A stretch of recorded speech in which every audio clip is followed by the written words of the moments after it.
এই নির্বাচনটা কিসের নির্বাচন? এটা কি শুধু ক্ষমতার পালাবদল? এটা কি শুধু চেয়ারের পরিবর্তন? না, আমরা একটা নতুন বাংলাদেশ তৈরি করতে চাচ্ছি, যে বাংলাদেশ আপনি নিরাপদ থাকবেন, আপনার সন্তান নিরাপদ থাকবে, আমি নিরাপদ থাকবো। আমরা কি সেই বাংলাদেশ তৈরি করতে যাচ্ছি, না শুধু ক্ষমতার পালাবদল? কোনটি সেটা আপনাকে বুঝে নিতে হবে। আর আমরা যদি নতুন একটা বাংলাদেশ চাই, যে কারণে আমার ভাইয়েরা রক্ত দিয়েছে, আমার ভাইয়েরা গুলিবিদ্ধ হয়েছে, আমরা যদি সেই নতুন বাংলাদেশ চাই, আমি চাইলেই হয়ে যাবে? না, আমাকে পরিশ্রম করতে হবে, না আমাকে ত্যাগ স্বীকার করতে হবে। আমরা কি সেই ত্যাগ স্বীকার করতে প্রস্তুত আছি না নাই? আমরা প্রত্যেকেই মনিটরিং করব। আপনার কারোর প্রতি ভালোবাসা থাকতেই পারে, কিন্তু দেখাতে পারবেন না। পরিষ্কার কথা, কোনো ভালোবাসা দেখানোর সুযোগ নাই, রাষ্ট্রের প্রতি দায়িত্ব দেখাতে হবে।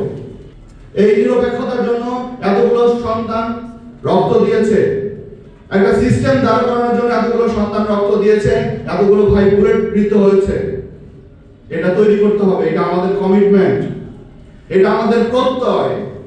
জেলা পুলিশ সহ সকল আইন শৃঙ্খলা রক্ষাকারী বাহিনী যারা নির্বাচনের নিরাপত্তা এবং শৃঙ্খলা রক্ষার কাজে নিয়োজিত থাকবে, তারা শতভাগ নিরপেক্ষ থেকে কাজ করবে। এবং এই নির্বাচনে যদি কেউ পেশি শক্তি ব্যবহার করতে চায়, নির্বাচন কেন্দ্রে এবং কেন্দ্রের বাহিরে যদি কোনো কালপ্রিট বিশৃঙ্খলা সৃষ্টি করতে চায়, টানা তৃতীয়বার অর্জন করেছে দেশের সেরা সুপার ব্র্যান্ড স্বীকৃতি বসুন্ধরা টিস্যু। আইন এবং বিধি অনুযায়ী আপনাকে চলতে হবে।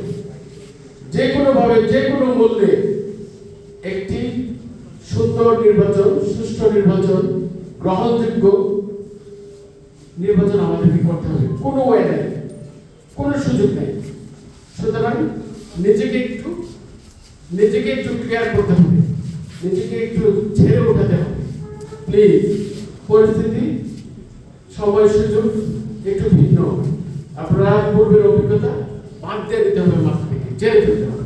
কেন্দ্রের আইন শৃঙ্খলা রক্ষার জন্য যে আইন শৃঙ্খলা বাহিনী থাকবে, পুলিশ, আনসার এবং আমাদের মোবাইল টিম, আপনাদেরকে কেন্দ্রের নিরাপত্তা নিশ্চিত করতে হবে। বিশেষ করে কেন্দ্রটির যে পেরিমিটার আছে, সেখানে এই আপনাদের আইন শৃঙ্খলা বাহিনীর সাহায্য নিতে পারেন, যে কোন কোন জায়গায় একটু ঝুঁকিপূর্ণ মনে হয় যে এখান থেকে অনুপ্রবেশ সম্ভব, এগুলো আপনাদের দেখতে হবে। 2 নম্বর পয়েন্ট হলো সিসিটিভি।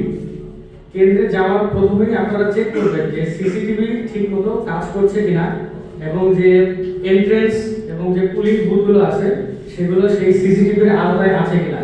যদি সেগুলো কোনোটা কাজ না করে, সাথে সাথে আপনাদের সেটা ইনফর্ম করতে হবে। কেন্দ্রে সাধারণত অনেক ধরনের গুজব থাকে। আপনারা যারা এখানে নির্বাচন আগে ডিউটি করছেন, আপনারা জানেন প্রচুর পরিমাণে গুজব, সত্য ঘটনা জানা থাকে, এর চেয়ে বেশি গুজব থাকে যে অমুক কেন্দ্রে এজেন্টকে ঢুকতে দেয়নি, অমুক কেন্দ্র থেকে পোলিং এজেন্টকে বের করে দিয়েছে, আমার ভোটারদেরকে বাধা দিচ্ছে।